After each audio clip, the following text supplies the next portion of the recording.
Welcome once again to the presentation, where we saw that AI is a wide ocean in itself. So let's explore this vast ocean of AI. Artificial intelligence, a machine that has the capability of thinking or performing actions like that of humans, are artificially intelligent. We have human intelligence because we undergo many types of learning. But for machines, we make them intelligent by programming them to follow and perform many other tasks that they were just made for. The following flowchart shows us the types of AI, and we'll have a look at them. Aviraj, 1 second, please. Yes. Yeah, guys, don't leave the Zoom class because the whole session is being monitored. So if you leave now, you will not get certificate. At the last, we will check how many participants are there, and on regarding that, we will give the certificate. Don't leave now. Yeah, you can continue, Aviraj. Yeah. So these are the types of AI that we have, and now we'll explore them. Like I said, that a machine that has the capability of thinking or performing like humans are artificially intelligent. So we are going to have a look at their capabilities. The narrow AI is specialized in one area, like how we have our Google Assistant and Siri, which have the capability of solving or performing limited tasks. The general AI is still being worked upon and takes tremendous effort to build, like Sophia the robot built by Hanson Robotics in 2016. There are not many general AI created because it is still a work in progress. Because there are many aspects to cover, like expressing feelings and having a true human intelligence. Super AI is something much smarter than any other AI. It is going to be very hard to build this AI. It would definitely be smarter than any human too. Such AI would have creativity and general wisdom to solve problems. Many famous people like Elon Musk think that AI could also lead to the extinction of the human race. Most of the AI has been developed so far have very limited tasks, so we have a long way to explore artificial intelligence. The second classification of AI is based on their functionality, that is, the amount of function they can perform. The first one being reactive machines. In games like chess, there are many games even in our computer where we can play chess against the computer in 10 levels of difficulty. Those are reactive machines. Some, I'm sorry, some reactive machines like the IBM's Deep Blue has defeated chess champions like Garry Kasparov. These machines play or perform their best possible move in that particular situation. These machines do not think about the future actions that could be performed. So reactive machines are more like living in the moment. Limited memory. If you would have played basketball, football, cricket, or badminton, in many such sports, we actually use limited memory.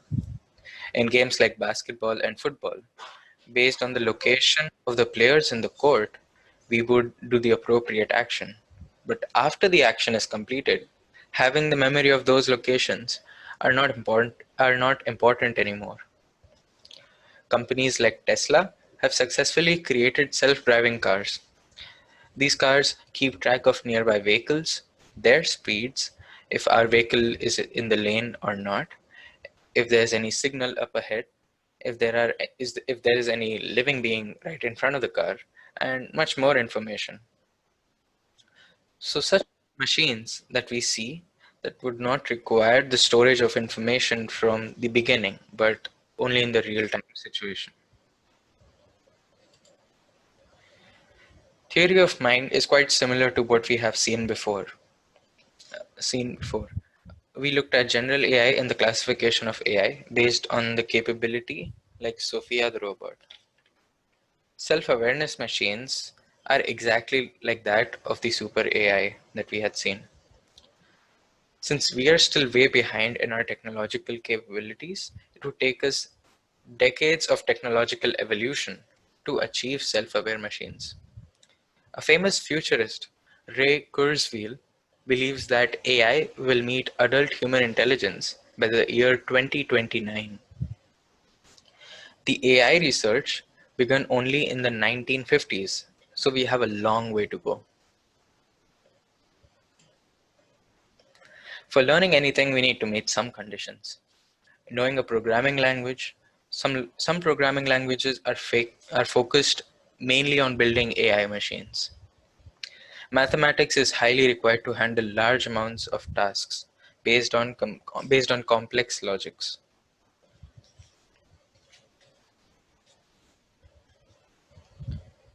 Artificial intelligence has come a huge way since it was first being researched upon.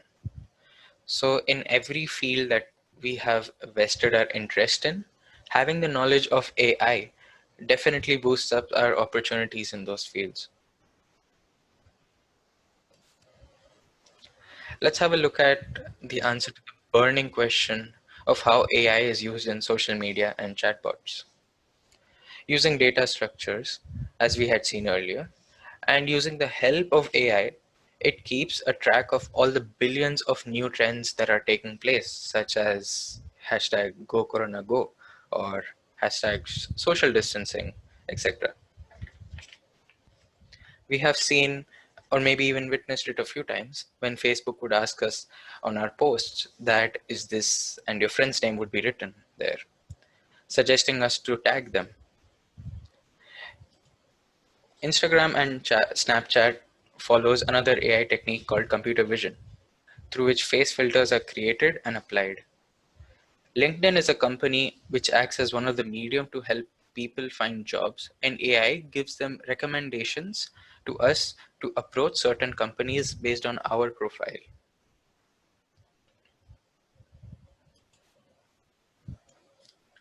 We must have seen people, or maybe even ourselves, making a call to a service center, which would tell us to press 1 if you want English, press 2 if you want Hindi, and so on. So chatbots aren't exactly that, but I hope you understand the concept I'm trying to point towards. Those are the chatbots of the past. With the help of AI, chatbots have come a long way. Natural language processing, or NLP for short, creates human-like sentences and tries to give an apt response based on what we have typed. On some websites, they offer 24/7 support on chatting. Guess what? All of those are chatbots.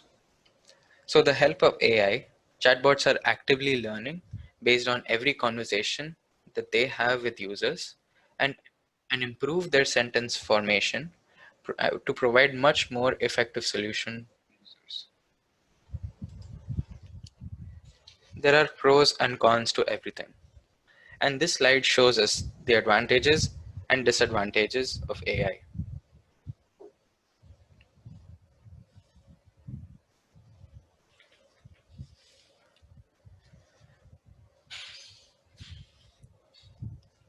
So this is the presentation of AI.